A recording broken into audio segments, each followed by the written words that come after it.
こんにちは。ソングピクチャーの解説 AI です。今回はプレミアプロで動画編集をスタートする方向けのチュートリアルになります。プレミアプロは映画やドラマ、ミュージックビデオ、CM などで企業から個人の動画まで全ての動画制作に対応する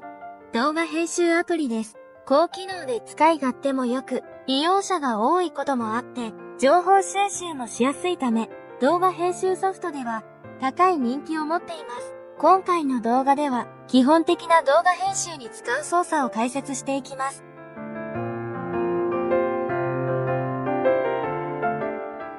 それでは画面共有で行っていきます。では早速、プレミアプロを開いてください。すると、ホーム画面が表示されます。まず左上にある新規プロジェクトをクリックしてください。新規プロジェクトをクリックすると、この読み込みページが表示されます。読み込みページではまず、プロジェクト名の変更と、プロジェクトの保存先を指定していただきます。プロジェクト名は、これから皆さんが動画編集をする動画のタイトルになる名前を付けてあげましょう。今回は、テストという名前で入力していきます。次にプロジェクトの保存先を指定していきます。今回は、プレミアプロというフォルダを用意していますので、プレミアプロのフォルダの中に保存していきたいので、その保存先を指定します。なので、ここのプルダウンをクリックしていただくと、一番下に場所を選択っていう項目がありますので、こちらを選択します。そうすると、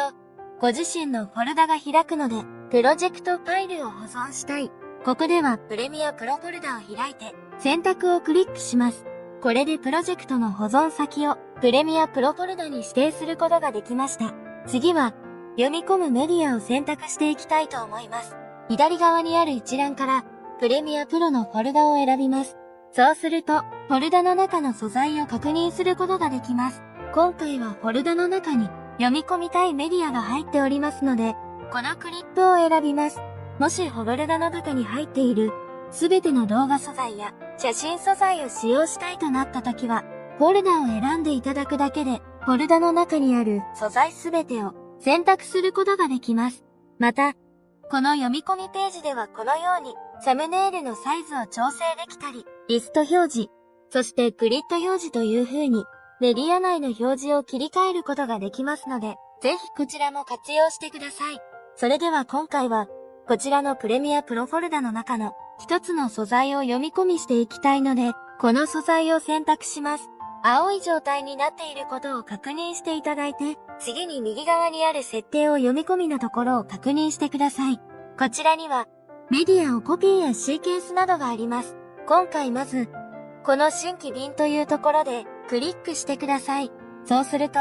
表示が便という名前になっているんですけど、便というのは、イメージで言うと、フォルダーのようなものです。読み込むメディアがたくさんあると、この後の編集作業をするときに、メディアの確認がスムーズになります。なので今回は、この便を一度削除していただいて、新規便の名前を素材と入力してください。次は、シーケンスを新規作成する名前を設定します。シーケンスというのは、動画や音声などの素材が並んだ編集データのことです。先ほど選択したメディアが並びます。なのでこちらの、今はシーケンスとなっているんですけど、こちらの名前を変更していきます。プロジェクト名と同じテストで設定しておきます。それでは、新規プロジェクトを作成する準備が整いましたので、右下にある作成をクリックしてください。これでプレミアプロのメイン画面が開きます。では一度、このプロジェクトを保存して、再度立ち上げる方法を解説していきます。上のメニューバーにあるファイルをクリックしてください。そして保存がございますので、こちらをクリックしてください。そうすると、今一瞬でしたが、プレミアプロのプロジェクト保存を行うことができました。プレミアプロのプロジェクトデータを保存することができましたので、一度プレミアプロを終了したいと思います。終了する方法は、Mac の方は左上の赤い×ボタンをクリックしてください。Windows の方は右上の×ボタンをクリックしてください。そうすると、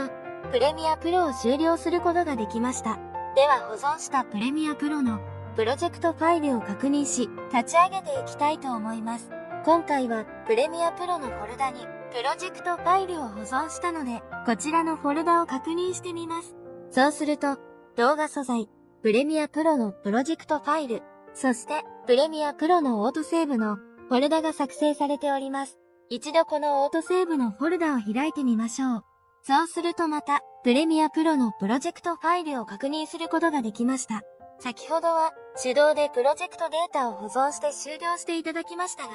このプレミアプロでは操作している時に自動保存という機能で、プロジェクトファイルを一定時間ごとにバックアップ用に保存してくれるっていう機能があります。では一つ戻っていただいて、プレミアプロのプロジェクトを開きましょう。テストのプロジェクトファイルをダブルクリックしてください。このようにテストのプロジェクトを開くことができますので、これから編集をしていきます。まず画面上に表示されているのがメニューバーです。先ほどご紹介したように、ファイル、そして保存でプロジェクトデータの保存であったりとか、ウィンドウからパネルを追加することができます。次はヘッダーバーですね。ヘッダーバーには、ホーム画面や読み込み、今開いている編集、そして書き出し。次に右側には、ワークスペース、クイック書き出しやフルスクリーンビデオなどの項目があります。次はプロジェクトパネルです。プロジェクトパネルでは、最初に皆さんに読み込みしていただいたメディアですね。動画素材や静止画、オーディオファイルを確認することができます。また下にアイコンが並んでいるのですが、これもすごく便利な機能が詰まっていて、例えば、今リスト表示になっているのですが、アイコン表示に切り替えることができます。このフォルダを選択すると、このように読み込んだメディアをサムネイルで確認することができたり、また皆さんに最初作成していただいた新規便を追加することができたり、隣の新規項目では複数の項目を確認することができます。次はプログラムモニターパネルのご紹介です。この後ご紹介しますが、タイムラインパネルに並んでいる一つ一つのメディアのことをクリップと呼びます。このプログラムモニターパネルでは、タイムラインに並んでいるこのクリップの映像をプレビューすることができます。真ん中にある三角の再生マークをクリックすると、再生と停止をすることができます。また、キーボードのスペースキーで、このように再生と、そして停止をすることができますので、ぜひ活用してください。次に、エフェクトコントロールパネルのご紹介です。こちらクリップを選択している状態だと、このように詳細が表示されます。このエフェクトコントロールでは、例えば映像の位置を左右に移動することができたりとか、縦にも移動することができます。そして、このスケールという数値を変えると、小さくしたりとか、映像を大きく表示することができます。またこのように、回転をかけることもできたりします。今後編集作業をする上で、このエフェクト、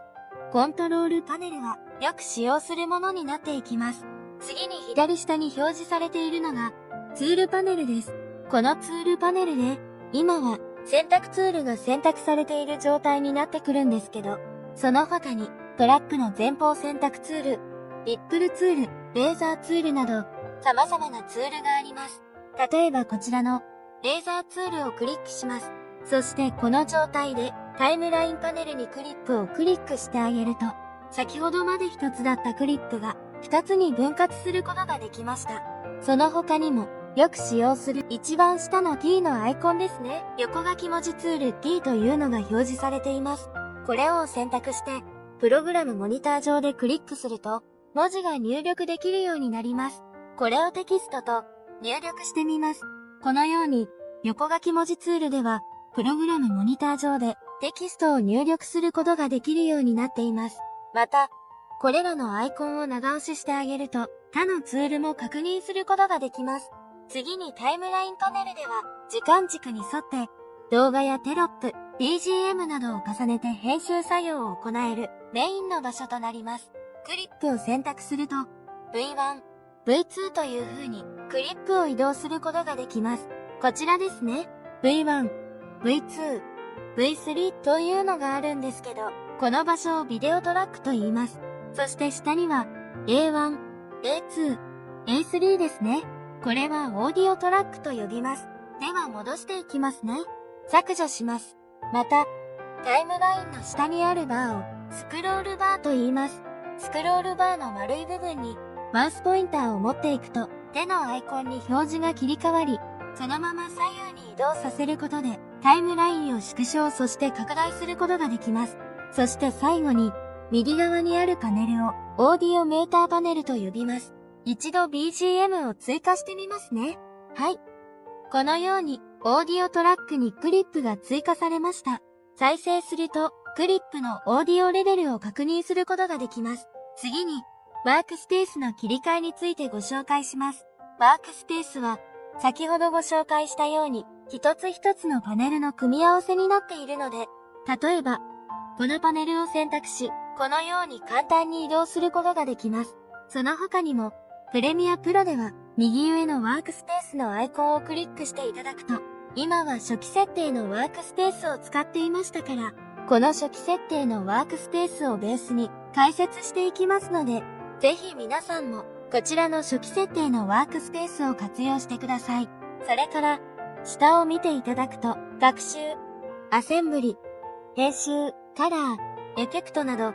様々な項目がありまして、例えばこちらのカラーをクリックしていきます。そうすると、今ワークスペースのレイアウトが変更されました。もう一度ワークスペースをクリックしていただいて、次はオーディオをクリックしてください。このように、プレミアプロでは、編集作業にあったレイアウトプリセットに切り替えることができます。この後編集していく中で、ワークスペースを切り替えて、編集を行っていくのですが、今回はまず、この初期設定をクリックしていただいて、このようにパネルを選択してドラッグ&ドロップです。もしこの移動がうまくいかなくなってしまったときは、このワークスペースをクリックしていただいて、保存したレイアウトにリセットってのをぜひ活用してみてください。今回はプレミアプロのワークスペースの画面構成についての解説でした。次はカット編集を行っていきます。カット編集っていうのは、基本的に撮影した動画を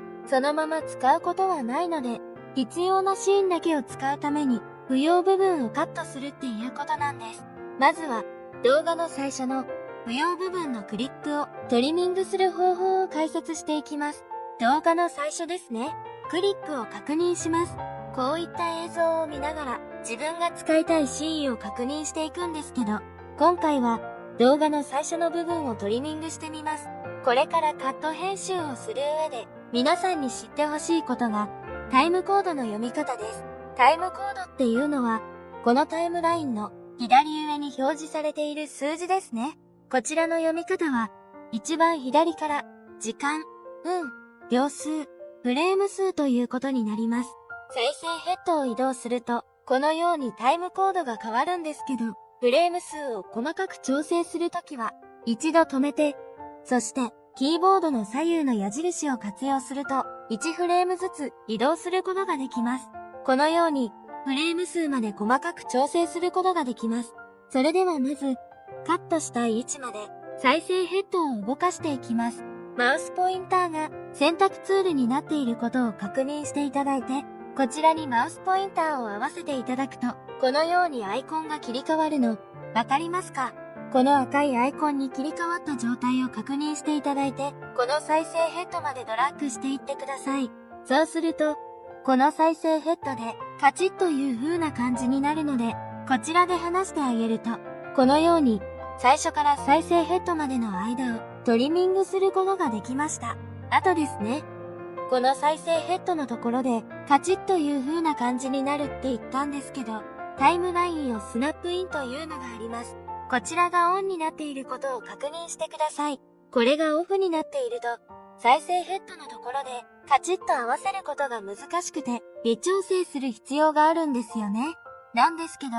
このタイムラインをスナップインをオンにすることで、再生ヘッドのところでちょうど合うっていう風な状態になりますので、この状態になっていることを確認していただいて、これからカット編集を進めていきましょう。こういった流れで、クリックの最初の部分をトリミングすることができました。少し補足をお伝えすると、先ほど動画の最初の部分をトリミングしていただきましたが、クリップというのは、このように長さを再度戻してあげることができるんですね。なので実際に編集を行っていく中で、もう少し手前のクリップの部分を使いたいってなった時は、このようにクリップを選択していただいて、アイコンが変わっている状態で、ドラッグしてあげると、長さを微調整することができますので、安心してください。次に、レーザーツールを使ってカット編集する方法をご紹介していきます。もう一度クリップを元の状態に戻しますね。では、ツールパネルにあるレーザーツールを選択してください。この状態でタイムラインに持っていくと、このようにレーザーツールのアイコンに変わりました。ここで少し補足としてですね、プレミアプロでは様々なショートカットキーを活用することができます。例えば、選択ツールからレーザーツールに切り替えたんですけど、このマウスポインターを合わせると、レーザーツール C ってのがあります。このカッコ C ってのは何かというと、ショートカットキーなんです。なので、選択ツールになっている状態で、キーボードの C を押してみると、レーザーツールに切り替えることができました。また、よく使っている選択ツールも V というショートカットキーが設定されておりますので、キーボードの V をクリックしてみます。そうすると、マウスポインターが選択ツールに切り替わりました。このように、キーボードのショートカットキーを使うことで、スピードが速くなりますので、こちらも活用していきましょう。では、レーザーツールに切り替えていただいた状態で、再生ヘッドの位置でクリックします。そうすると、クリップを分割することができましたので、また選択ツールですね。V を押してください。はい。選択ツールに切り替えていただくと、こちらのクリップが2つに分割されたのを確認することができます。今回は動画の最初の部分のシーンを削除したいので、このクリップを選択している状態で、キーボードのデリートキーを押してください。そうするとこのように動画で使わないシーンをカットすることができました。次はギャップを削除する方法をご紹介します。ギャップとは何かというと、今カットした動画の最初から再生ヘッドの間に空白がありますよね。この空白をギャップと言います。この状態のまま再生すると、今はプログラムモニター上で黒く表示されています。この状態で書き出しをした場合も、この部分が黒く表示されてしまうので、このギャップを削除していきます。では、選択ツールになっていることを確認していただいて、ギャップの空白部分をクリックしますと、このギャップの部分が白く表示されました。この状態でキーボードのデリートキーを押します。そうすると、ギャップの部分が削除されます。もう一度行いますので、一度戻しますね。コマンド Z で戻します。ここにギャップがあります。それをデリートキーで削除すると、このギャップの部分を削除することができます。動画の最初からカット編集した部分までの不要部分をカットして、自分が使いたいシーンだけをつなぎ合わせることができます。これから皆さんが動画編集をする中で、動画の使わないシーンがあれば、レーザーツールに切り替えて、再生ヘッドで分割、そして選択ツールに切り替えていただいて、使わないシーンを選択し、キーボードのデリートキーで削除します。それで、削除した後は、このギャップが生まれるので、そのギャップ部分を選択して、デリートキーを押すという風に、カット編集をする方法をご紹介してきましたが、クリップの削除とギャップの削除を一緒にすることもできますので、その方法もご紹介しておきます。まず、クリップを分割しますので、レーザーツールに切り替えます。今、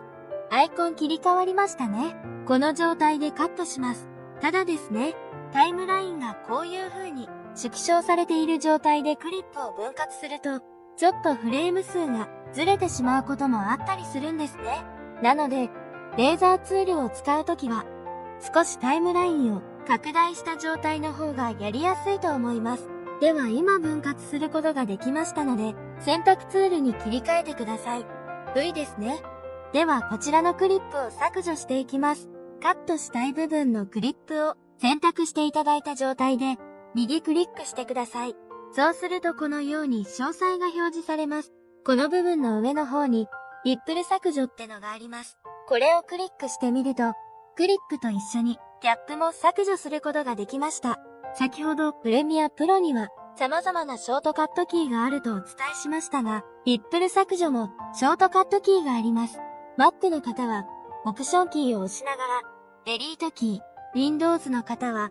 シフトを押しながらデリートキーを押していただくと、リップル削除することができるので、ぜひ活用してください。それでは先ほどまで、このレーザーツールを使ってクリップを分割する方法をご紹介しましたが、このクリップを分割することができる編集点を追加っていうのを次は使っていきたいと思います。では再生ヘッドをカットしたいクリップに合わせていただいて、編集点を追加っていうのもショートカットキーが設定されておりますので、Mac の方はコマンドを押しながら K を押してください。Windows の方はコントロールをしながら K を押してください。そうすると、このように簡単にクリップを分割することができます。ではこの前のクリップを削除していきたいので、クリップを選択した状態で、リップル削除します。Mac の方は、オプションを押しながら、デリートキーです。Windows の方は、シフトを押しながら、デリートキーを押してください。このようにカット編集することができました。皆さん、カット編集はいかがでしたでしょうか？クリップをトリミングする方法、レーザーツール、そして編集点を追加。この3つの機能を使ってプレミアプロでカットする方法をご紹介してきました。これは動画編集において最も必要とされることになりますので必ず覚えてください。それでは次にステップ2です。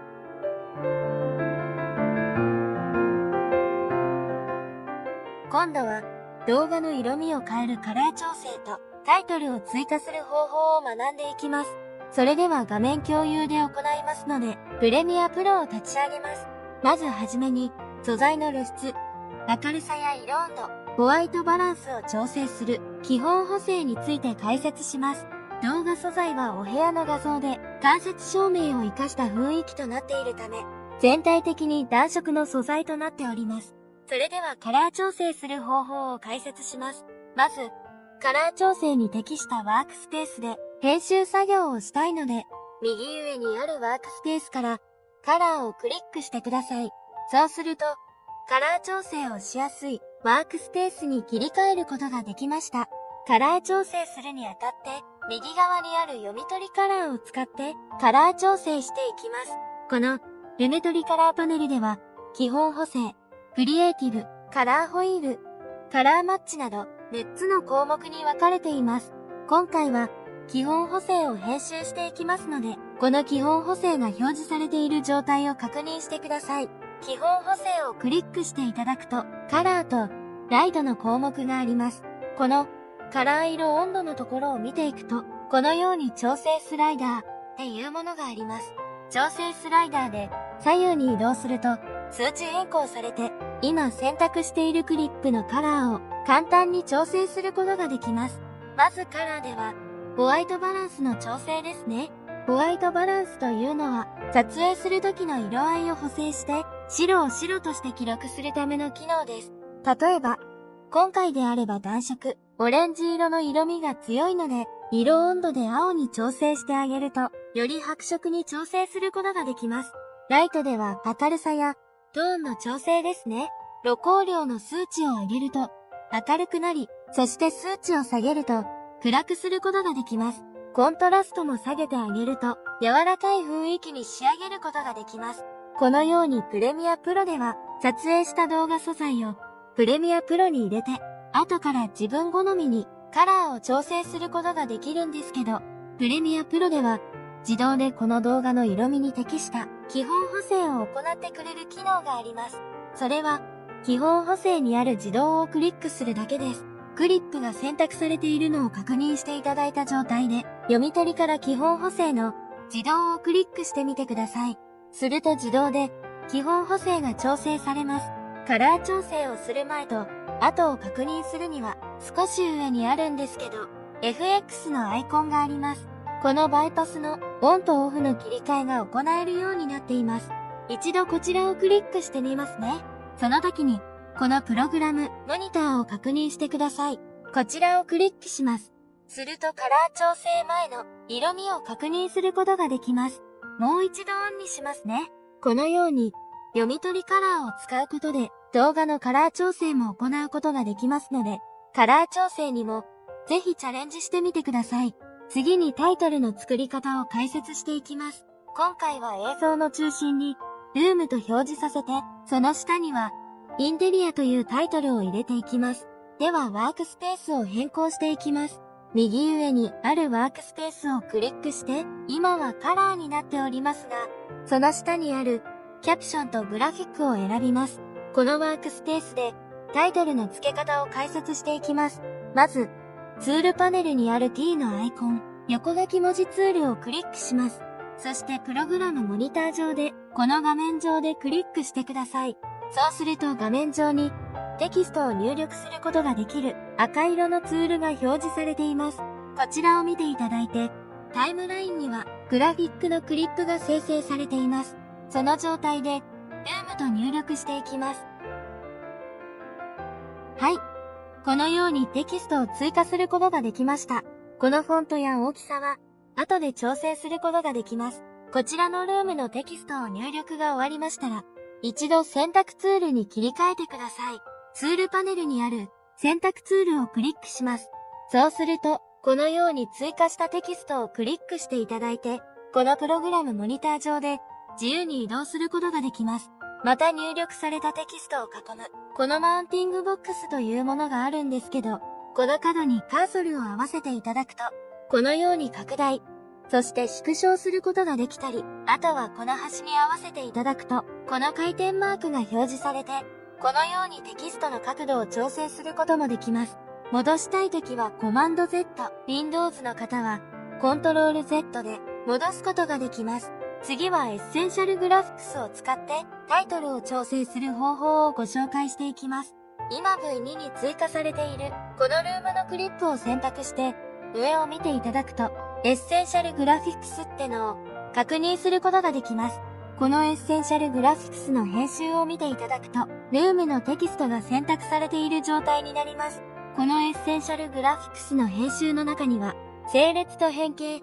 そしてスタイルテキスト、アピアランスなど様々な詳細があります。今回はこのルームのテキストを中心に配置したいので、まず整列と変形のところを見ていただいて、その項目にある整列を確認していただきます。マウスポインターを合わせていただくと、こういった詳細が出てきますので、こちらで確認していただきたいんですけど、まず今回は、この水平方向に中央揃えをクリックしてみてください。そうすると、位置が移動しました。その次は少し右にある垂直方向に中央揃えですね。こちらもクリックしてみると、整列の中の水平方向に中央揃え、そして垂直方向に中央揃え、こちら2つをクリックしました。そうすると、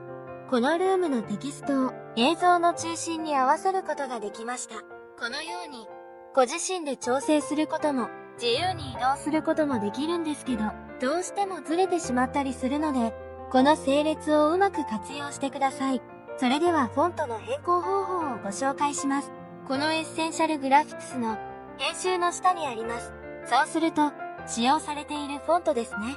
こちら平木の丸5プロっていうのが今使っているフォントとなっております。このフォントを変更するときなんですけど、クリップが選択されている状態で、そしてこのプログラムモニター上で入力したテキストのところでダブルクリックしてください。そうすると赤枠で全て囲われました。フォントであったり、この後ご紹介するカラーを調整するときは、これが全て選択されている状態ですね。この選択は前から後ろにドラッグしていただいても囲うことができますし、合わせている状態で Mac ならコマンド A で全て選択することができます。Windows ではコントロール A を押してください。そうすると全て選択されている状態になります。この状態で、このテキストのプルダウンをクリックしてください。そうすると、プレミアプロの中で使用することができるフォントを確認することができます。例えば、このようにクリックしていくと、フォントを変えることができております。今回は、明朝体を使っていきたいと思います。検索することもできますので、ここに明朝と検索していきます。ここはご自身の好みのフォントを使用していただいても問題ありません。次は、アピアランスについて解説していきます。このアピアランスには、練り、境界線、背景、シャドウ、テキストでマスクなどの項目があります。今回はテキストを白にしたいので、このままで大丈夫なんですけど、一度色を変更する方法を解説します。では、テキストをすべて選択していただきます。コマンド A、そして、Windows の方は、コントロール A で、すべて選択することができます。この塗りですね。ここに四角形のところがあるんですけど、これはカラーピッカーアイコンになるんですけど、これをクリックしていただきます。そうすると、このようなカラーピッカーが表示されます。このカラーピッカー上で、このように任意カラーに調整することができますし、右下にカラーコードを直接入力することができる部分がありますので、ご自身が希望のカラーコードを入力すると、そのカラーを使うことができます。今回このテキストでは、白を調整したいので、このカラーピッカー上で白の一番端に調整していきます。そうすると、カラーコードに F が6つ並んでいると思います。この状態を確認していただいて、OK を押します。するとこのカラーは白の状態だったので変更がないんですけど、調整することができます。次はテキストにシャドウ影を追加していきます。アピアランスの下にあるこのシャドウのチェックボックスをクリックしてください。そして、このカラーピッカーアイコンをクリックします。そうすると、今は少しグレーに調整されていたんですけど、今回は黒に調整してあげます。黒のカラーコードは、0が6つ並んでいるカラーコードになります。こちらも変更することできましたら、OK を押していきます。そしてこちらで、シャドウの調整をすることができますので、このシャドウを見ていきます。このシャドウの中には、不透明度、角度、距離、サイズ、ブラーなど、様々な詳細があります。今回まず一番上の不透明度を 100% に調整します。そして角度は135度のまま、そして今回距離を0、そしてサイズも0で、最後にこのブラーのところを大きくしていきたいと思います。今回は150に調整してください。スライドで調整することもできるんですけど、この数値の部分をクリックすると直接入力することができますので、今回は150と入力してください。こちらに入力することができましたら、別の部分でクリックしてください。そうすると、調整したいルームのタイトルに対して、シャドウを追加することができました。この状態に調整することができましたら、一度選択ツールに切り替えていきます。そして、今クリップがこちらですね。ルームのクリップが選択されているので、別の空いているところでクリックしていくと、このようにテキストを確認することができます。一度再生していきます。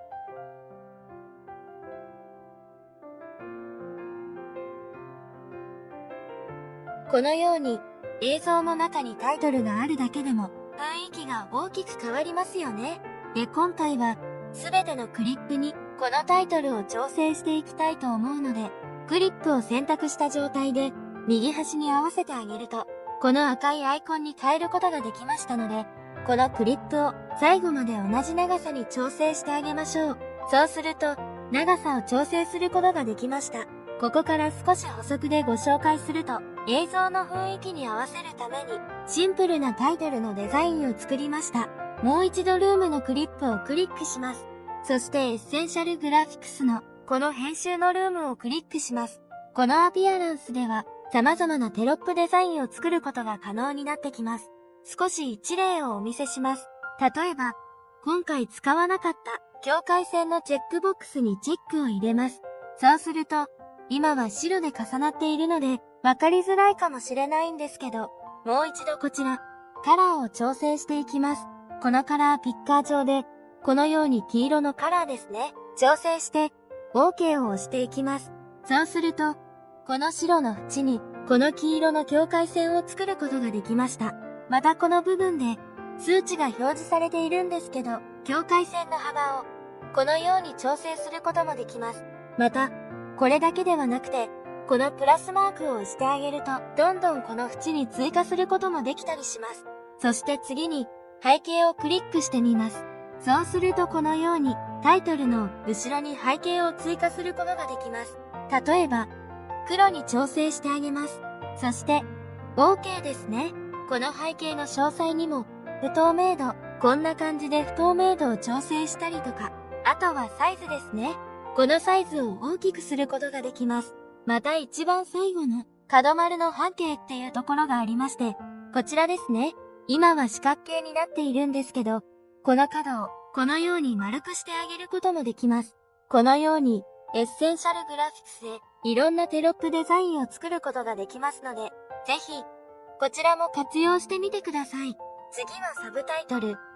テリアをテキストで追加していきたいと思います。先ほどの内容を反復学習していきましょう。それではツールパネルにある横書き文字ツールを選択してください。そしてプログラムモニター上でクリックしていきます。そうするとテキストを追加することができるツールが表示されています。この状態でサブタイトルのインテリアと入力します。こちらはまたグラフィックが作られているので同じ長さですね。クリップの右端に合わせてあげて、この赤いアイコンになった状態でクリップの長さを調整してあげます。次にこのテキストのサイズを変更していきたいので、また選択ツールの状態でこのテキストをクリックしていきます。次にこのエッセンシャルグラフィックス、今はサイズが100になっているんですけど、今回はフォントサイズを40に調整していきたいと思います。なのでこの数字を40と入力してください。そうするとこのテキストのサイズを小さくすることができました。ではこちらをまたルームの真ん中に調整されている下あたりに調整していきたいので、整列と変形を使っていきます。まず水平方向に中央揃えをクリック。そして垂直方向に中央揃えをクリックします。そうすると今ルームの文字と重なっている場所に配置されました。この状態で少し下にずらしていきたいと思います。なのでこの整列の下にアニメーションの位置を切り替えっていうところがあるんですけど、この右側の数値、この数値を下げたりとか上げたりすることで位置を調整することができます。今回ルームの下に調整したいので適切な数値を手入力していきます。はい。この位置で調整していきます。位置を確認することができましたら、こちらが選択されている状態を他の空白のところでクリックして外していきます。そうすると、ルームとインテリアのテキストを入れることができました。あとは最初に作ったルームのアピアランスの情報が残っておりますので、今回はこのインテリアはテキストの追加とサイズとこの位置の調整だけで OK です。こちらを調整することができましたら、別の空いてるところでクリックしてあげます。ではタイトルとサブタイトルを追加することができましたので、一度再生をしていきます。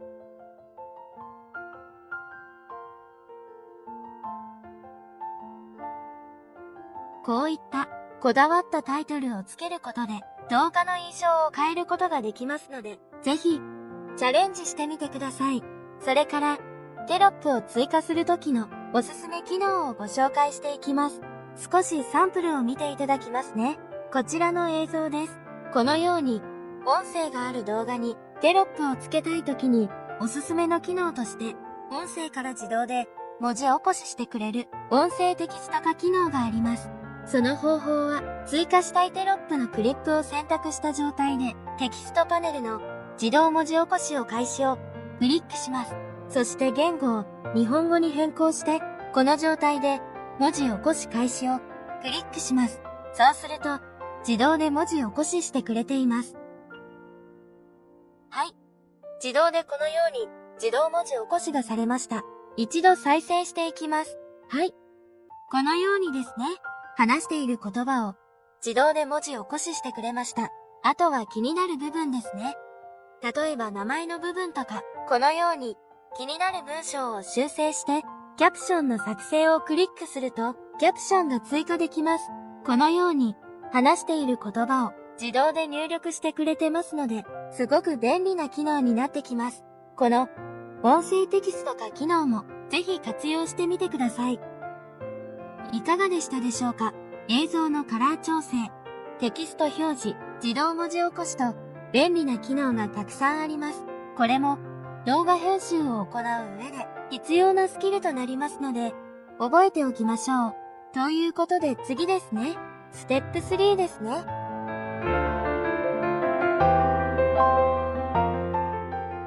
このステップでは、動画に特殊効果を加えるエフェクトとオーディオの追加、そして動画の書き出しまでを解説していきます。それではプレミアプロを立ち上げます。先ほどもお伝えしましたが、プレミアプロでは映像にエフェクトという特殊効果を加えることができます。その中でもまず、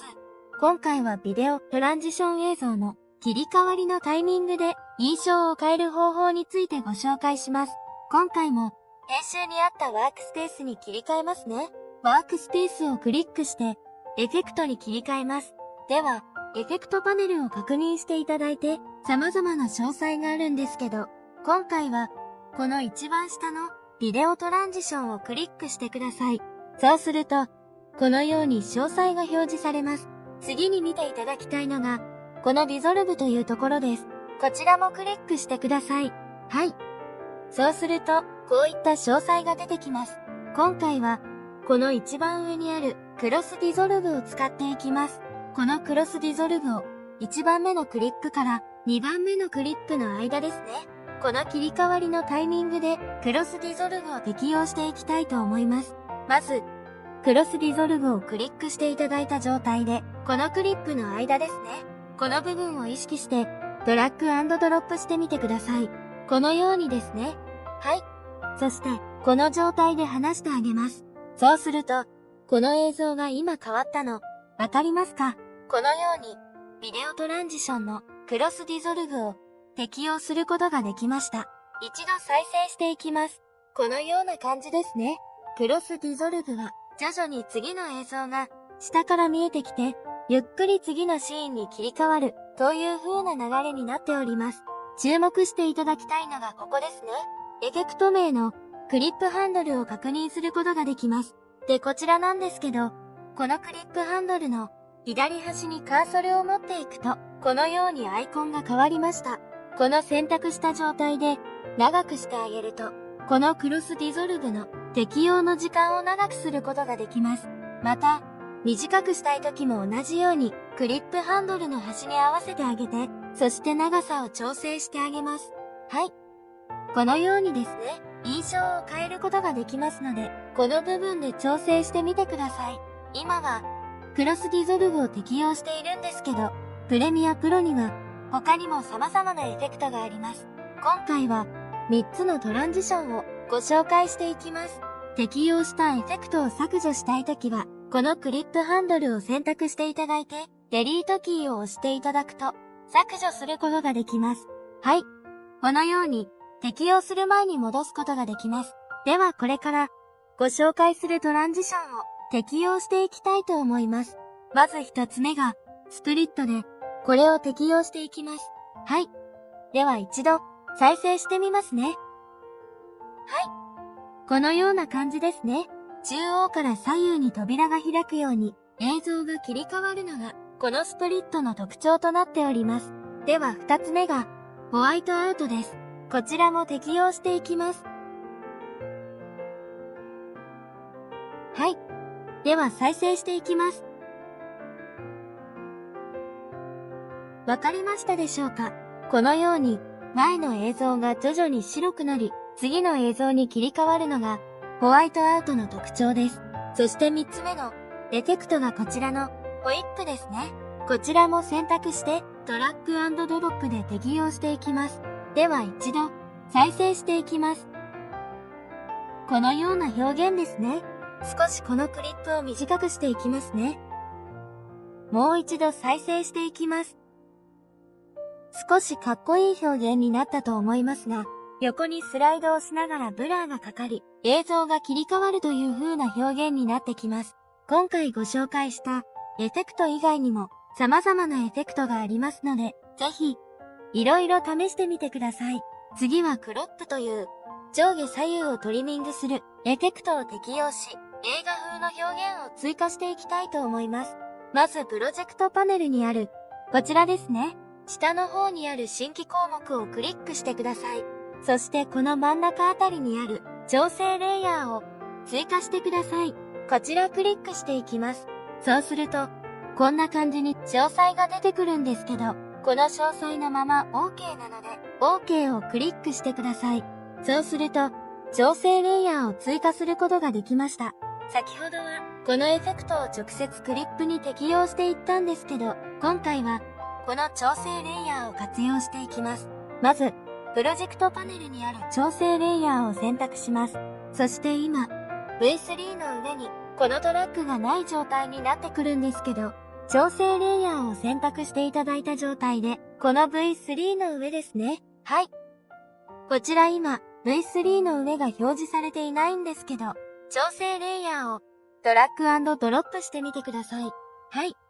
そうするとこのように V4 のトラックを追加することができました。このようにトラックはどんどん追加することができますので安心してください。今回この調整レイヤーを V4 のトラックに配置します。そしてこちらですね。この動画の尺と同じように調整していただきたいので、調整レイヤーの右端を選択していただいて、調整することができるアイコンを確認することができましたら、このようにクリップの長さを調整してあげてください。はい。では早速ですね、クロップを適用していきたいと思います。エフェクトパネルで、この検索のところで、クロップと検索してみてください。そうすると、このクロップを確認することができます。クロップは、このビデオエフェクトのトランスフォームの中にあります。このクロップをクリック選択していただいた状態で、調整レイヤーにドラッグ&ドロップしてください。クロップを選択して、調整レイヤーにドラッグ&ドロップです。適用しただけだと、さっきのこのクロスディゾルブとは違って、何も見た目は変わっていないですね。で、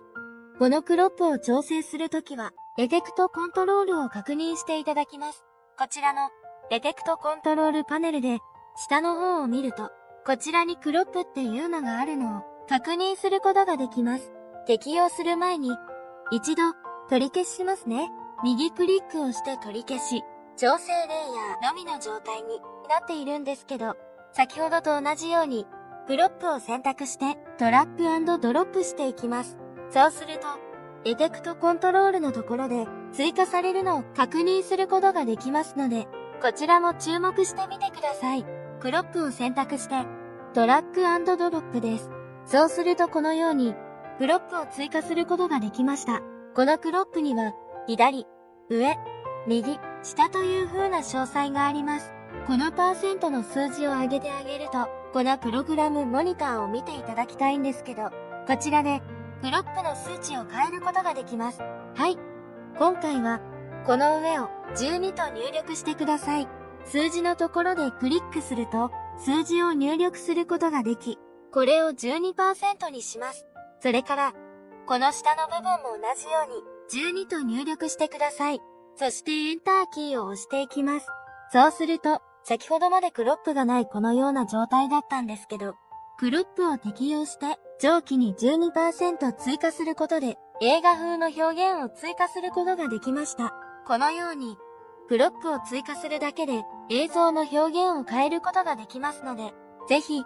こちらも今後の編集で使ってみてください。次はオーディオの追加と、追加したオーディオのボリュームを調整する方法を解説していきます。今回もワークスペースをクリックしていただいて、オーディオに切り替えてください。このワークスペースで解説していきます。皆さんが使用したい音源素材があれば、ファイルを読み込んで追加することも可能ですし、プレミアプロ内からも Adobe Stock の素材を取り込むことができます。今回は Adobe Stock のミュージックを使いたいので、こちら、エッセンシャルサウンドの参照をクリックしてください。そうするとですね、Adobe Stock のミュージックを確認することができます。この Adobe Stock では、ムード、ジャンル、フィルターとご自身のイメージに合うミュージックを探すことができるので、こちらをクリックしていただいて、ムード、そしてジャンル、フィルターなどを確認してみてください。今回、動画のイメージに合う BGM を選んでいきたいので、そちらを使っていきたいと思います。こちらの検索のところで、Life in Nature と検索してください。LIFE、半角スペース、IN、半角スペース、NATURE です。これを入力することできましたら、エンターキーを押します。そうすると、検索結果が表示された一番上に Life in Nature のオーディオを確認することができます。一度この再生マークで再生していきますね。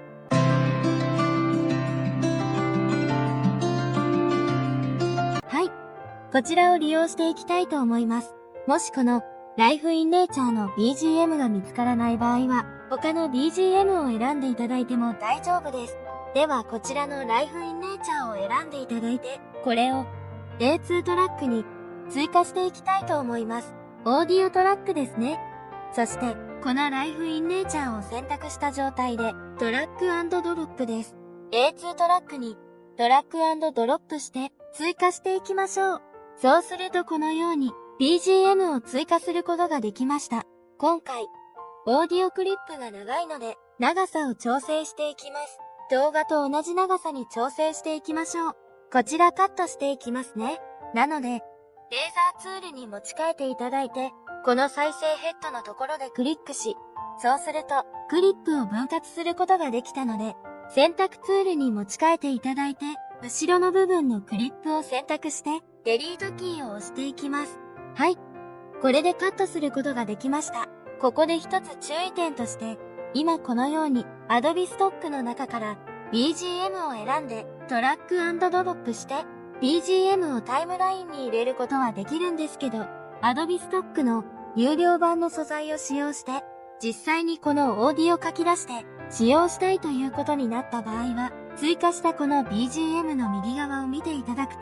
カートのマークがあって、ライセンス版を確認することができます。アイコンを一度クリックしてみてください。そうすると Adobe Stock Asset のライセンスを取得というので、こちらの BGM を使用する場合には、ライセンスを取得する必要があるので、もし使用したい場合は、続行を押していただきます。そこでライセンスを取得してください。次はボリュームを調整する方法をご紹介します。A2 トラックにある、こちらの BGM のクリップを選択していただいて、エッセンシャルサウンドの編集、こちらの編集をクリックしてください。そうすると、会話、ミュージック、効果音、環境音っていう風なオプションを確認することができ、今回はミュージックの編集なので、ミュージックを選択してください。そうすると、このように様々な詳細があるんですけど、今回はこの、ラウドネスっていうところをクリックしてみてください。自動一致、そしてリセットっていう項目があります。一度 BGM を再生していきますね。このオーディオメーターパネルに注目してください。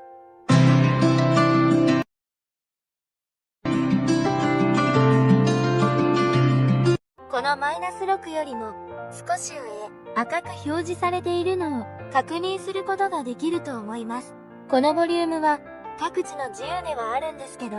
少し大きすぎてしまう可能性があるので、ここで波形を見やすいようにしますね。音声があるクリップに対しては、この部分ですね。V1 と V2 の間に合わせていただくと、このようにアイコンが変わりますので、この状態で上に上げてあげると、このように映像クリップが大きく表示されたりとかするので、こういったこともぜひ活用してみてください。今回はこの部分ですね。波形の高さを注目していただきます。BGM を調整する際に、ラウドネスの自動位置を追加していくので、こちらの自動位置をクリックしてみてください。そうすると、先ほどまでは、この BGM がこの高さだったんですけど、自動位置をすることで、波形が小さくなりました。この状態で、一度再生していきますね。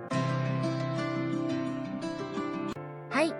先ほどまで-6デシベルだったんですけど、平均が-18あたりに来ました。このように、ラウドネスの自動位置を使うことで BGM を調整することができます。また、今調整したけれど、もう少し大きくしたいなとか、もう少し小さくしたいなって思った時は、こちらのクリップを選択した状態で、エフェクトコントロール、そしてこのオーディオのボリュームというところがあります。このレベルっていうところを確認していただいて、こちらですね、アニメーションのオンとオフっていうのがあるんですけど、この状態で調整すると、アニメーションがついてしまうので、こちらはオフにして、この部分に-15と入力します。そうすると、-15デシベルにすることができます。一度再生していきますね。はい。このように先ほどよりも BGM のボリュームを小さくすることができました。そして BGM を調整するときにおすすめのリミックスツールっていう機能をご紹介します。ではご紹介するリミックスツールなんですけど、このツールパネルにあるリップルツールを長押ししてください。そうすると、一番下にリミックスツールってのを確認することができます。こちらを選択してください。はい。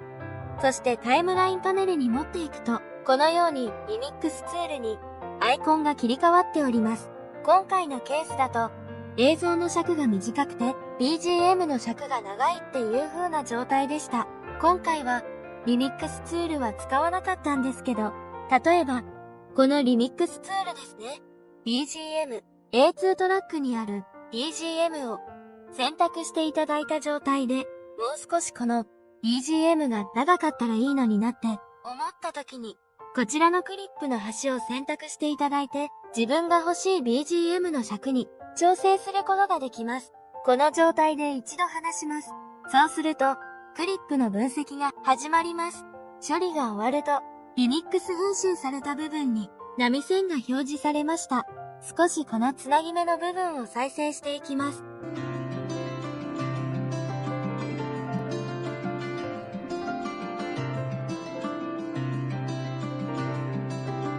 はい。このように、つなぎ目があるんですけど、結構自然に聞こえますよね。なので、このリミックスツールを使えば、BGM の尺をもっと伸ばしたいときに、このように尺を伸ばすこともできますし、逆にもっと短くしたいときに、はい。このように短くすることができます。自分が使いたい尺に合わせて調整してくれるので、このリミックスはおすすめです。はい。今回は動画のカット編集、そしてカラーの調整、テキストの追加、そしてエフェクトの追加、BGM の追加という流れで解説をしていきました。長時間の編集、お疲れ様でした。それでは最後に書き出しを行っていきます。左上にある書き出しのタブをクリックしてください。そうすると、このように書き出しの詳細ページが開きます。書き出し先、詳細設定、プレビュー、そして書き出しの詳細を確認することができます。今回は、この設定っていうところを見ていただいて、まず、ファイル名を確認していただきます。今回はカラーテストって名前にしていますので、これで書き出しをしていきます。もし皆さんが設定したいファイル名がありましたら、ここで希望のファイル名を入力してください。それから、次に書き出す場所なんですけど、私はプレミアプロのフォルダを用意していますので、そのフォルダに保存してねっていうことを、ここで指定してあげます。指定するときは、この青い文字をクリックしていただきます。こちらですね。プレミアプロのフォルダに入れていきたいので、これを開いた状態で、保存をクリックします。そうすると、プレミアプロのフォルダに保存するってことを指定することができました。ではこの次に、プリセットっていう項目があるんですけど、こちらのプルダウンを選択していただくと、様々な詳細があります。基本的には、高品質、1080p、HD を選択してください。4K で書き出したい場合は、2160p、4K を選択してください。そして次に、形式が H264 で問題ありませんので、ここまで設定することができましたら、あとは右下にある書き出しをクリックしてください。書き出しをする前に、1点、注意点として追加していただいた Adobe Stock の BGM は、ライセンス版を取得していないため、もし SNS などに投稿する際は、必ずライセンス版を取得する必要がありますので、注意してください。はい。では書き出しをすることができました。書き出しが終わりましたら、プレミアプロを閉じる前に保存をしていきましょう。メニューバーにあるファイル、そして保存ですね。こちらをクリックします。保存することができましたので、プレミアプロを終了しましょう。プレミアプロのプレミアプロ終了ですね。クリックします。では最後に書き出した動画を確認していきたいと思います。フォルダをクリックしていきます。そしてこちらですね。カラーテストの完成動画がありますので、こちらを再生します。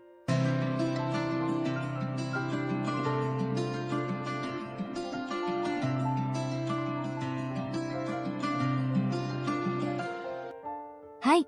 プレミアプロを使っての動画編集はいかがでしたでしょうか？今回の動画では、プレミアプロだけではなく、どの動画編集ソフトを使うのにも必要な知識となります。これから皆さんが動画制作をしていく中で、この基本をマスターしておけば、それだけでも十分に作りたいと思う動画を作ることができます。なので、これから素晴らしい作品をたくさん作っていきましょう。長時間のご視聴、ありがとうございます。これからも、YouTube 運営、頑張っていきましょう。ではまた、次の動画でお会いしましょう。